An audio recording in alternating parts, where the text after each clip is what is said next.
एक कहानी ऐसी भी।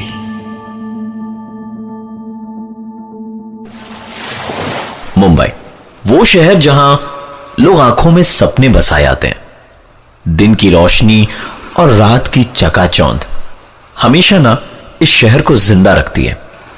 पर इस रोशनी और चकाचौंध के पीछे छिपे हैं कई राज, जिनको किसी ने जानने की कोशिश नहीं की, क्योंकि जिंदगी यहां चलती नहीं, दौड़ती है। शायद यही कारण था कि उन लोगों ने उनकी जिंदगी में हो रही अजीबो गरीब घटनाओं के पीछे का राज जानने की बहुत दिनों तक कोशिश ही नहीं की। आज की यह कहानी प्रकाश, उसकी गर्लफ्रेंड नंदिनी और भास्कर के साथ हुई घटनाओं पर आधारित है। ये तीनों एक साथ बोरीवली के 2 BHK फ्लैट में रहते थे, जहां शिफ्ट हुए उन्हें सिर्फ 3 महीने ही हुए थे। ये तीनों एक साथ एक ही कॉल सेंटर में काम भी करते थे। जिंदगी का हर लम्हा एक साथ बिताते। इन तीनों की लाइफ परफेक्ट थी, सिवाय एक अजीब चीज के। हर दिन सुबह जब 3 बजे ये अपनी कॉल सेंटर की ड्यूटी के लिए उठते, तो घर के बाथरूम, किचन या डाइनिंग हॉल की लाइट को ऑन पाते। एक दूसरे से सवाल जवाब करने पर एक ही नतीजा निकलता, और वो ये कि उन तीनों में से किसी ने भी रात को बाथरूम, किचन या डाइनिंग हॉल की लाइट नहीं जलाई थी। इस अजीब घटना की शुरुआत आज से 3 महीने पहले हुई थी, जब उन्होंने इस घर को अपना घर बनाया था। इन तीनों ने इस बात को किसी के साथ भी डिस्कस नहीं किया, क्योंकि उन्हें हमेशा यह डर सताता था कि शायद उनके दोस्त उनका मजाक उड़ाना शुरू कर दे। इस कहानी की अभी तक की बातें मुझे बहुत नॉर्मल लगी, क्योंकि मैंने खुद ने अपने घर में टीवी को 3-4 बार खुद ब खुद स्टार्ट होते देखा है। शायद कोई टेक्निकल प्रॉब्लम हो, लेकिन अगर हम प्रकाश, नंदिनी और भास्कर की कहानी की बात करें, तो घटनाएं सिर्फ लाइट के ऑन रहने तक सीमित नहीं रही, क्योंकि धीरे धीरे एक के बाद एक अजीबो गरीब घटनाओं ने उनके दिमाग में कई सवाल खड़े कर दिए। एक कहानी ऐसी भी। बोरीवली इलाके में 2 BHK का फ्लैट, जिसमें प्रकाश, उसकी गर्लफ्रेंड नंदिनी और भास्कर 3 महीने से रह रहे थे। हर सुबह 3 बजे जब वो कॉल सेंटर की ड्यूटी के लिए उठते, तो बाथरूम, किचन या डाइनिंग हॉल की लाइट्स स्विच ऑन पाते। इस घटना का जवाब उन तीनों में से किसी के पास नहीं था।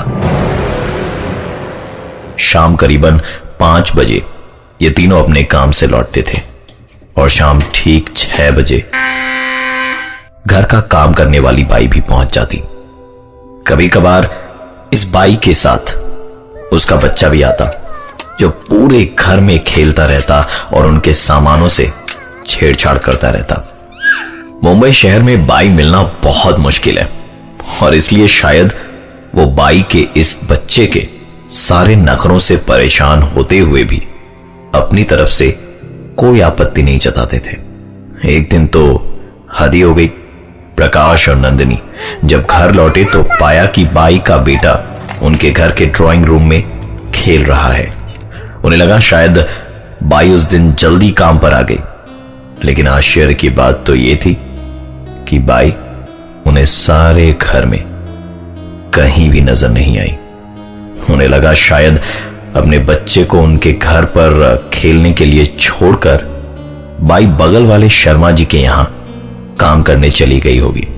प्रकाश बहुत ही गुस्से में था आज, क्योंकि काम वाली बाई के रहते उसके बेटे का आना और उसके घर में खेलना तो ठीक था, लेकिन बाई अपने बेटे को यूं उनके घर में छोड़कर किसी दूसरे के घर में काम करने जाए, यह उन्हें मुनासिब नहीं लगा।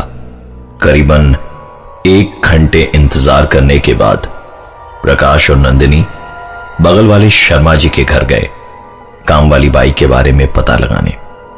शर्मा जी का जवाब सुन दोनों हक्के बक्के रह गए, क्योंकि शर्मा जी के अनुसार काम वाली बाई तो आज आई ही नहीं थी।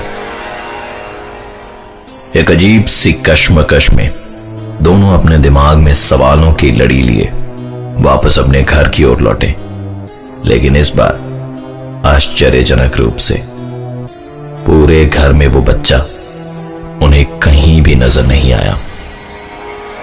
दोनों के मन में कई सवाल उठ रहे थे, पर उन्हें पार्टी के लिए देर हो रही थी, इसलिए ज्यादा सोचे बिना तैयार होकर पार्टी के लिए निकल पड़े।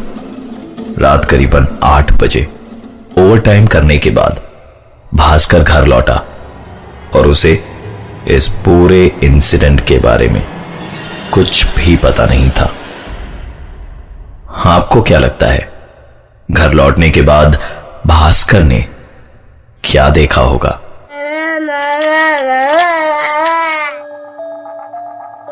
एक कहानी ऐसी भी।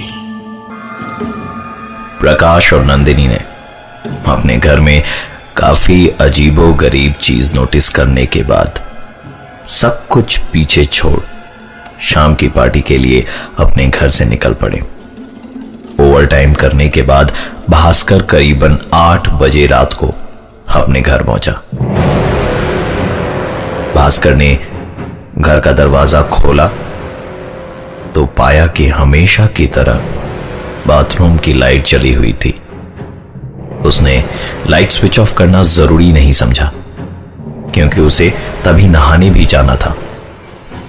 रूम में एंटर करके भास्कर ने अलमारी खोल अपना टॉवल निकाला और बाथरूम की ओर चल पड़ा। भास्कर ने जैसे ही बाथरूम का दरवाजा खोला, उसके पैरों तले जमीन खिसक चुकी थी। बाथरूम के फर्श और दीवार पर सिर्फ खून ही खून के धब्बे थे। डरे हुए भास्कर ने तुरंत बाथरूम का दरवाजा बंद करा और डर के मारे वो मेन डोर की ओर भागा। अचानक उसके भागते हुए कदम एक आवाज को सुनकर रुक गए। ये आवाज भास्कर के कमरे से आ रही थी। सहमे हुए कदमों से भास्कर अपने रूम की ओर आगे बढ़ा और रूम का नजारा देख उसे अपनी आंखों पर विश्वास नहीं हो रहा था। भास्कर ने देखा कि उसके बाई का बच्चा उसके बिस्तर पर अपने घुटनों में मुंह को छिपाए बैठा था। भास्कर ने उससे पूछा कि तुम यहां क्या कर रहे हो? अभी तो तुम यहां नहीं थे। यह सवाल सुन उस बच्चे ने धीरे से अपने घुटनों से मुंह को उठाया। उस बच्चे के चेहरे पर एक अजीब सी तेज और होठों पर एक अजीब सी मुस्कान थी, मानो जिनमें कई राज समाये हों। बाथरूम में खून और बिस्तर पर काम वाली बाई के बच्चे का होना, जिसके अजीब हाव भाव को देख भास्कर अंदर तक डर चुका था। वो तुरंत दौड़ता हुआ उस घर से बाहर की ओर निकल गया। डरे हुए भास्कर के फोन कॉल के तुरंत बाद ही नंदिनी और प्रकाश पार्टी को छोड़कर घर चले आए और तीनों ने बहुत साहस करके उस घर के अंदर जाने की हिम्मत करी। भास्कर, प्रकाश और नंदिनी ने जैसे ही घर का दरवाजा खोला तो हमेशा की तरह एक कहानी ऐसी भी।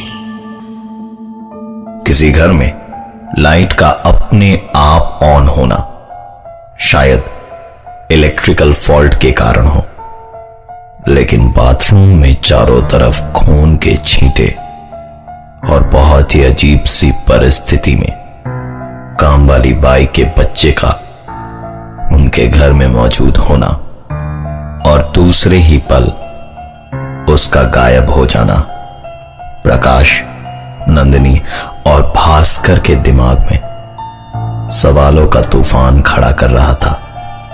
भास्कर प्रकाश और नंदिनी को साथ लेकर जब उन्हें बाथरूम में खून के छींटे दिखाने ले गया तो आश्चर्यजनक रूप से वहां पर कुछ भी नहीं था। रात करीबन 10:30 बजे थे। तीनों इसी सोच में डूबे थे कि क्या आज की रात इस घर में रहना उनके लिए ठीक होगा। इस बीच प्रकाश ने मकान मालिक को फोन लगाया और उसके दोस्त भास्कर के साथ बीती सारी घटनाएं बताई। मकान के मालिक ने सारी बात सुनने के बाद उन्हें बताया कि आज से 10 साल पहले इस मकान में एक परिवार रहता था। कर्ज के बोझ में दबे होने के कारण इस परिवार के कर्ता ने पहले अपनी बीवी और अपने बेटे की बेदर्दी से हत्या करी और फिर खुद फांसी लगाकर आत्महत्या कर ली।